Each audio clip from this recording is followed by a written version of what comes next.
Okay, Julie, I think today we are talking about getting a job. Yeah. How to work and how to contribute to the family when you are a Coast Guard spouse or a military spouse. Yes. And that's tricky. It is.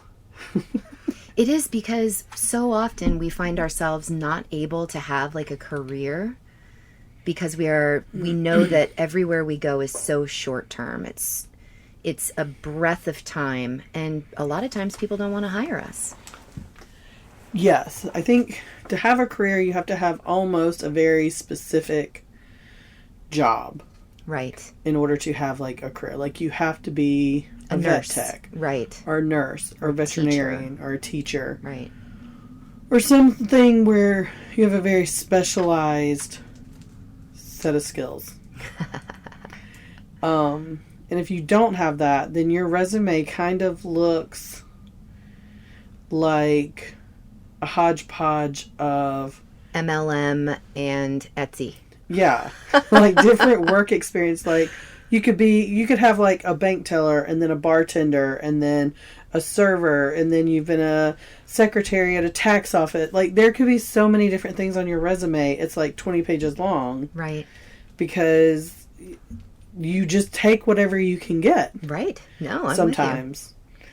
So not everybody is cut out to be a nurse with you. Sure. or a teacher. And I'll say even those very specific fields, it's difficult to transition and get in. It is hard. Look at how difficult it is to be a teacher now. It used to be that schools were desperate to hire teachers, and now you can't find a teaching job, not even a substitute job. Yeah. For the first 2 years you live in a new place. Yeah. And then nobody wants to hire you because you're only there for another year or two. Yep. And I know like here it's really hard to get into. Oh, it's impossible. Like most of the teachers we know live or teach off island and have to go like 30, 40 minutes away every day. Right. One way. Right. To teach. So, yeah, it's hard. And frustrating. It's and very sad. frustrating. And I think we don't always know. I think the longer you're in, like, the more you kind of gauge, like, where you can find the good jobs. No, I disagree. I disagree because I have spent the last 8 months trying to change from my remote job to having a brick and mortar that I work at. And I'll say, Cape May is impossible to get a job in, especially in the winter months because this is a very seasonal town. Yes. And everything is closed in the winter. The other part of that, though, is, like, a lot of it is small businesses. Right. And small businesses do not want to put the effort into hiring someone that they know is going to leave in a year or 2 years or 3 years. Even Aldi. And Yeah. I hate to call you out, Aldi, but I had that assistant manager job until the guy said, I mean, we were going over my schedule, my ability to drive to his other stores to help out. He was like, can't wait. This is exciting. And then he said, so what brought you to Cape May anyway? And I made the mistake. I said it. I said, my husband is stationed at Cape May. And he said, oh, you're a military family? Okay, well, thanks so much for coming in. We will shoot you an email, if we're interested. Yeah. And I sat there and I thought, oh my gosh, I just lost this job. I had that job and I just lost it.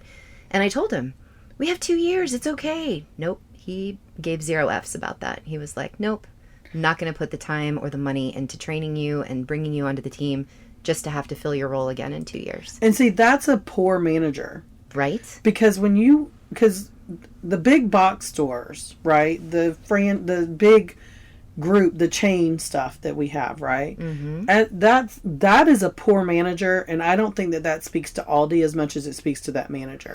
Right. Because that manager should have been thinking not in terms of, am I hiring someone specifically great for my store, but am I hiring someone specifically great for Aldi?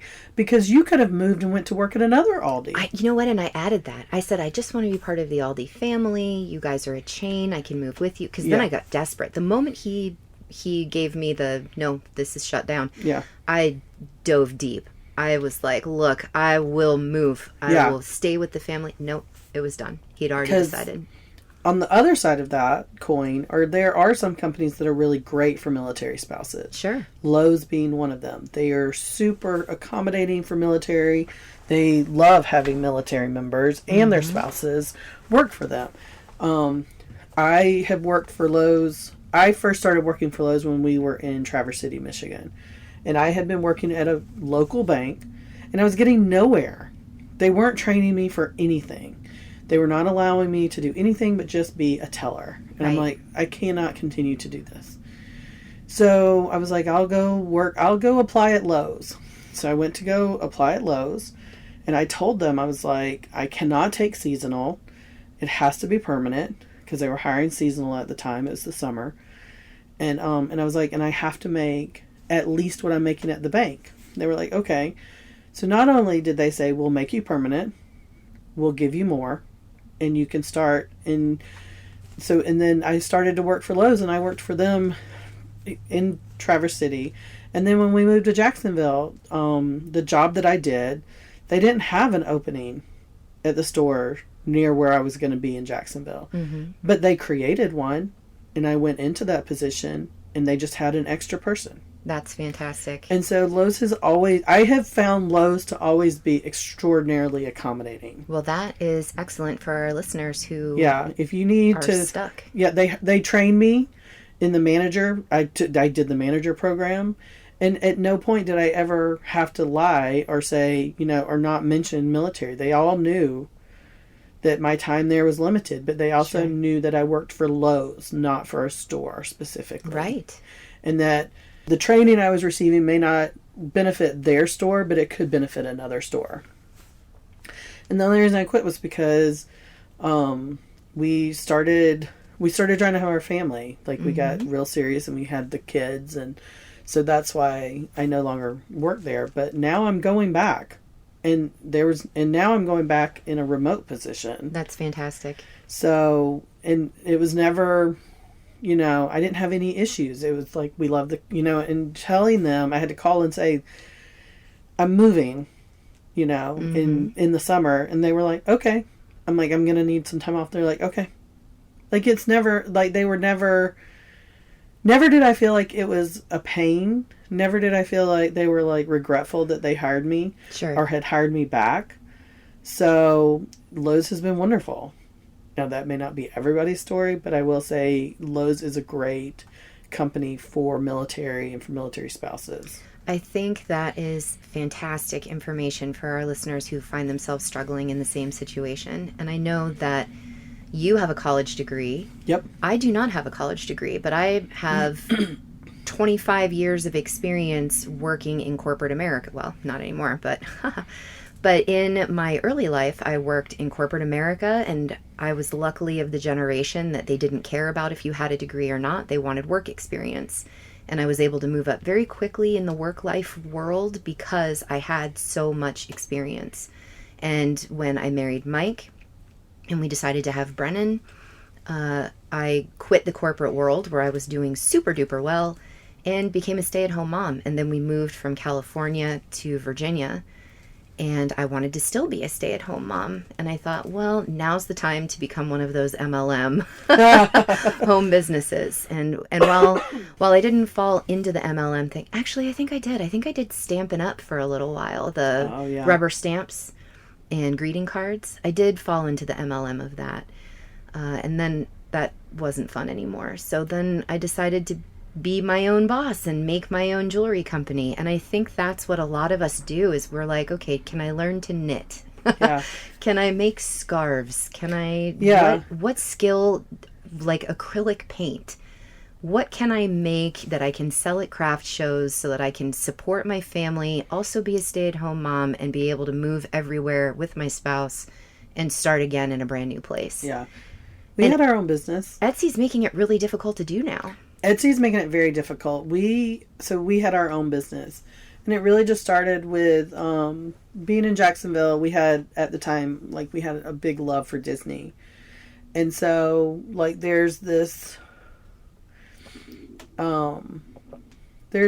like people who sell Disney like shirts and all this different stuff for Disney, right? Mm-hmm. And so all I wanted was a shirt that said, looking for adventure, and then land. Mm-hmm. That's all I wanted. And then different things from Adventureland. and I couldn't, nobody had it. Nobody had anything like it. And so I was like, I'm going to make it. And so it blew up. It was it was fairly successful for 3 or 4 years.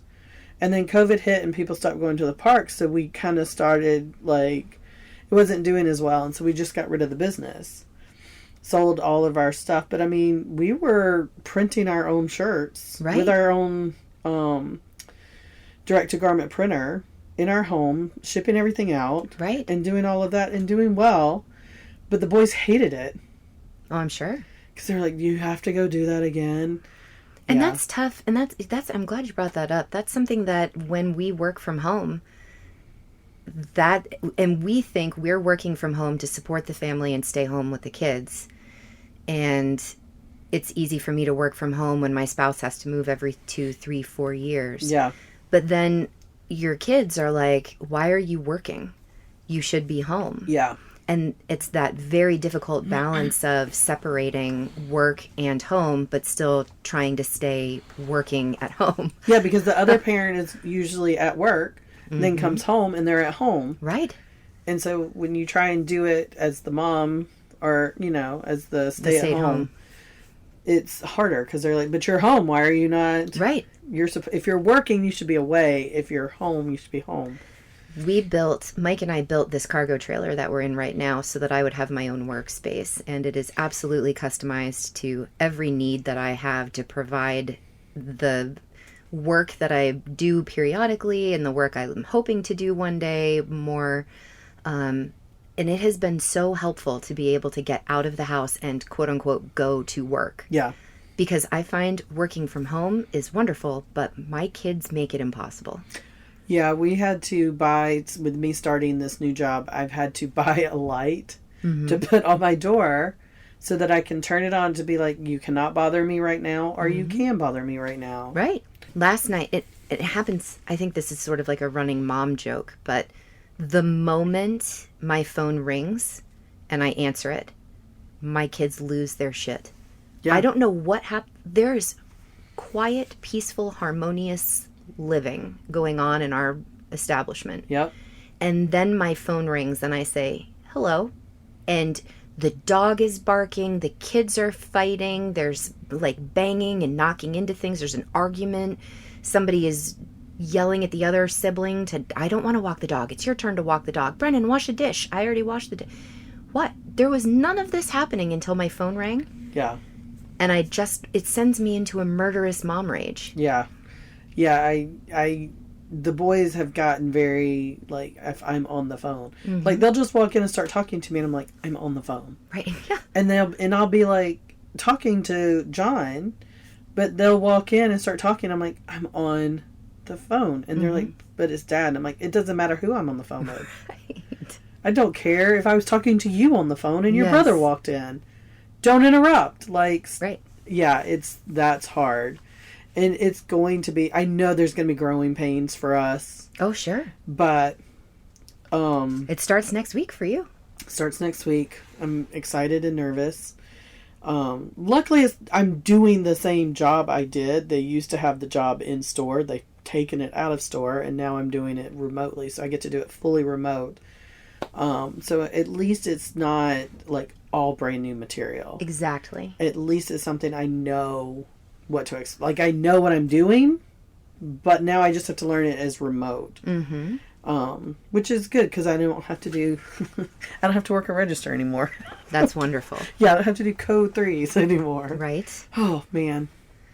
So another thing that I've been bumping into lately, and I don't know if it's just a Cape May thing, and at first I was thinking it was just a Cape May thing, but then a friend of mine sent me like a TikTok of a woman in the street holding like 40 resumes of hers, and she was sobbing, and the overlay text was, I have 2 degrees, I speak 3 languages, and I am literally going business to business handing out my resume, and no one will hire me.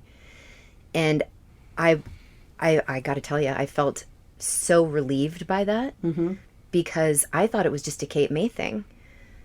No, how do you have 25 years of corporate management, business management, director of business operations, director of marketing. How do you have all of these things and not be able to get a part-time job here? Because you're overqualified.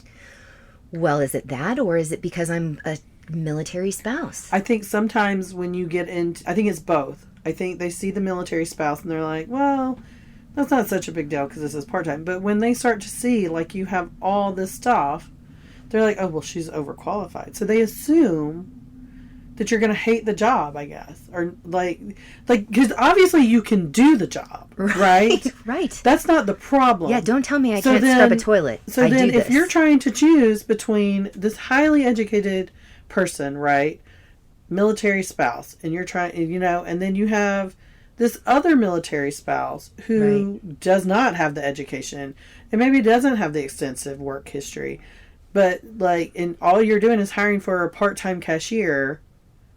I think that they're going to choose the one that has not all the degrees because they're going to feel there's this mentality of, well, they're way too qualified for this job. Great, overqualified, but I still need a job. Right.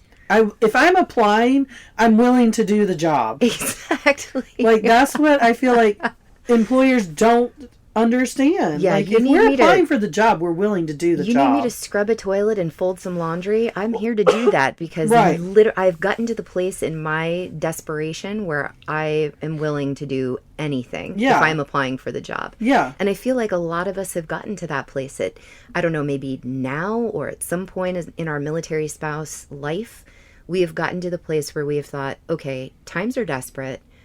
What do we do? Yeah.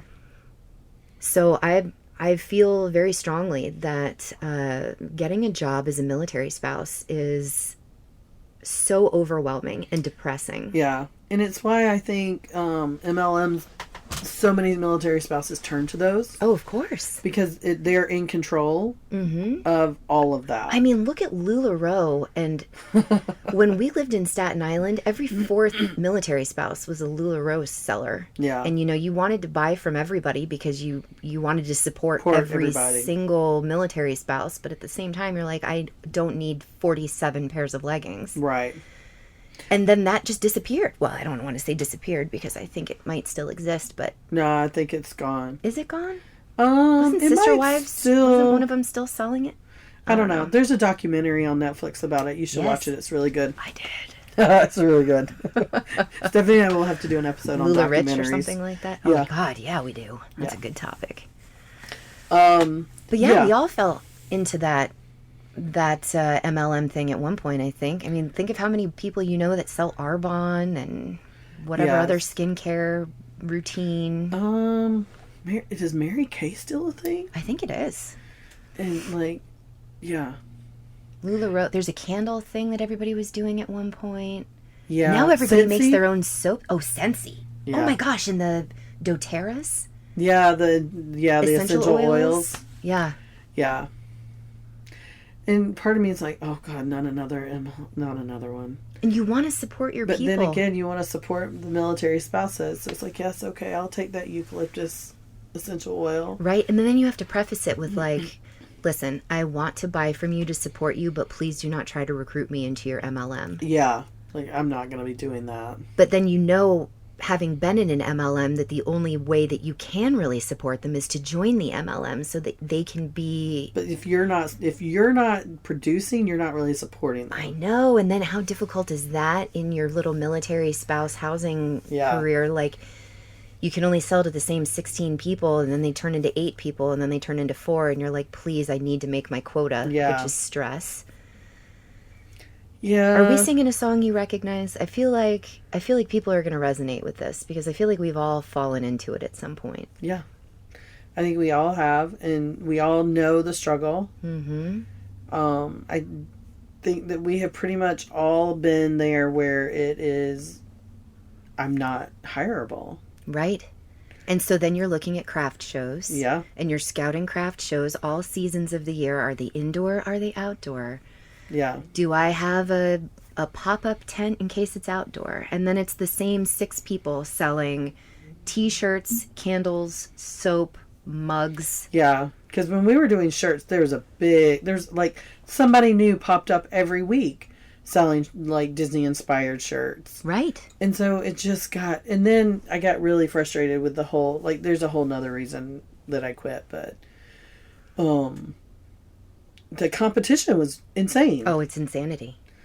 So, and then like in the social media marketing, like, God, having to worry about social media. And I think a lot of military spouses are starting to turn to social media. And sometimes that can be a great way to make money, especially if you're like an Amazon affiliate. Sure.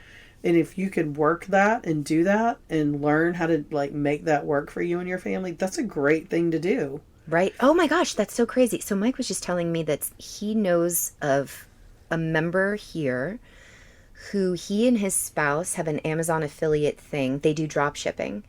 So they get an order. They place the order with the main brand. They get a cut of the order and the main brand ships it. Yeah. But here's the side part to that. When the customer has a return, the return gets shipped back to this family. Yeah. And then they have to go through all of their paperwork to see if it's a legitimate return. And then they have to, hang on, my son is calling. And then they have to go to the post office like 3 times a day with truckloads of returns, which is crazy. Yeah, that's a lot of work. Yeah. They're actually, the whole reason it was brought up was because they were talking to Mike about what truck they should buy because their trunks and their cars weren't big enough for all of the returns that they were getting. Like, what? What are you even selling? But that's part of the Amazon thing. Yeah.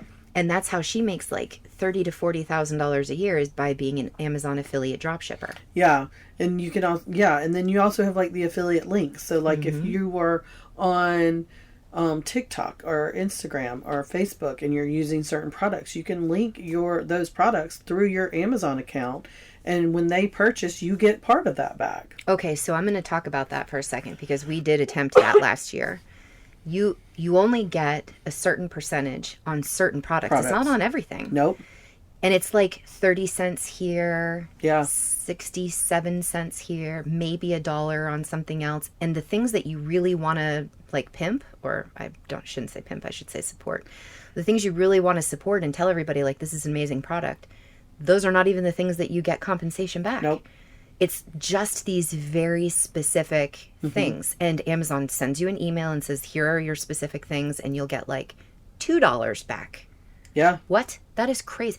It is a much more difficult job. It is difficult because that's when social media really comes into play, and you have to be really good at social media. Yeah, which is because you better have a hardcore. bunch of followers who are willing to go purchase that product that you just pimped out Supported on your social media to buy it, to make it work, to make it worthwhile. But there are people who spend their whole days doing those things, like creating content built around those items to make them desirable for everybody to want to go buy them. Totally.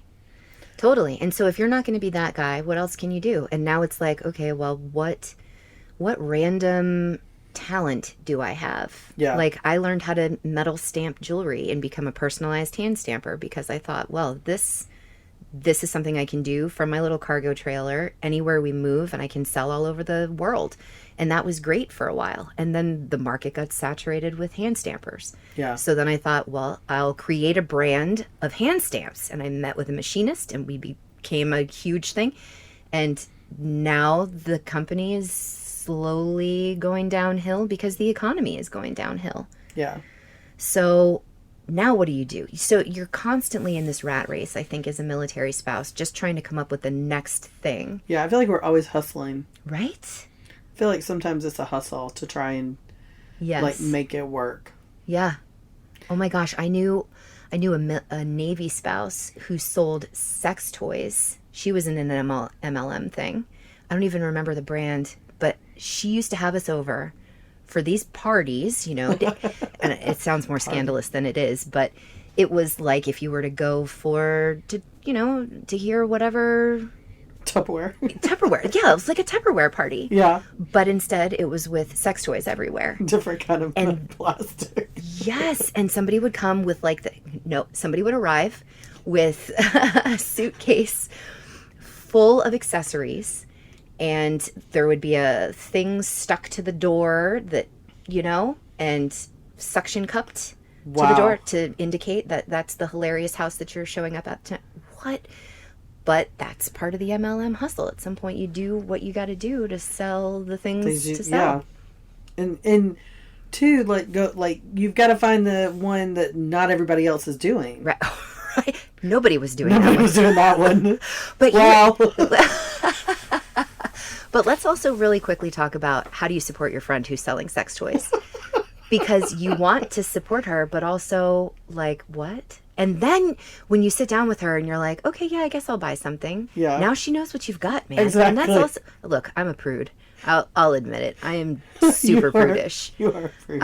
I close my eyes at things. Yeah. I am overwhelmed by things of this category. I don't even send you clips of hot guys or things because Nope. I'm like, nope, that is not. I can send you raccoons. Yeah. I can send you cute animals. Anything but with anything sex that's objects, no. yeah, no. It just does what? I think I just sent you the was it Prada? It was either Prada. I think it was Prada that did the villains. Did you send it to me today? Walkway. Oh yes. And with the actors. Yeah, with the actors who were all villains, and I sent that to you, and I'm like, that might be a little racy for you. No. That was good. That was fine. That I will if it pops up on my thing, I will watch that because it is really good.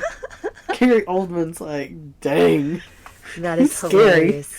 No, but I'm not a Jason Momoa.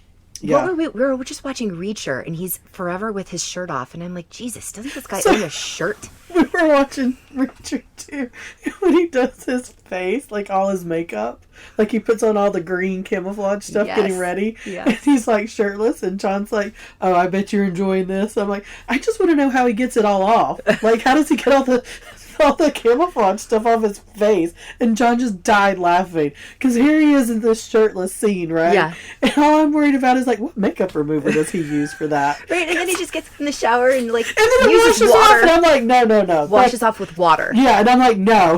Okay. That was grease paint. That's not coming off with water. Right. Exactly. You gotta use a pumice of some kind. And then you go into the what sort of pumice does he use? Exactly. I'm like, what skincare is that?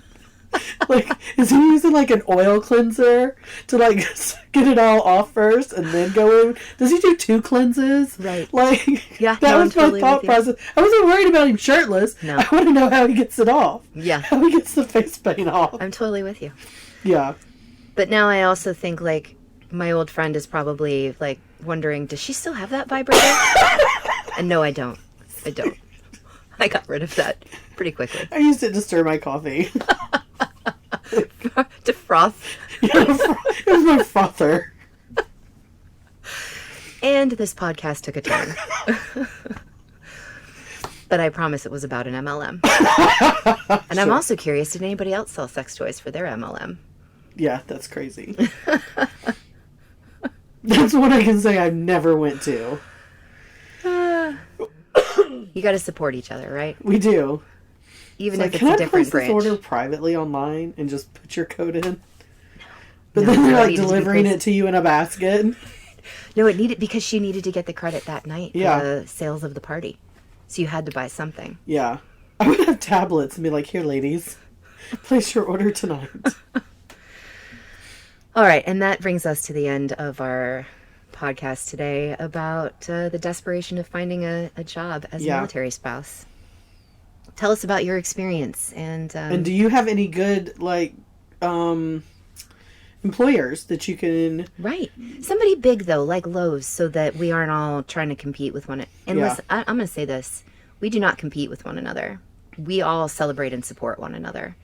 I don't know. No, I know Julie's giving me a face right now, but I feel very strongly Julie and I, if both of us were trying out for Lowe's, I don't find us to be in competition. No. We would be completely separate people cheering for one another, doing things. Yes. So that's how I feel about all of us listening. We're all here to cheer for, support, and there's a place for help everyone. one another. I agree. And if you are looking for a job, look at Lowe's. They have fully remote jobs. Yeah, let us know what you can do from home. They send you all the equipment. What do you find out there in your big brands that can support a military spouse who moves constantly? Yeah. All right. Hey, thanks for taking a moment with us, the Mommandants. You can find us on our website at mommandantsmoments.com. We also have social media, so you can find us on Instagram, Facebook, and Pinterest, all with Mommandants Moments.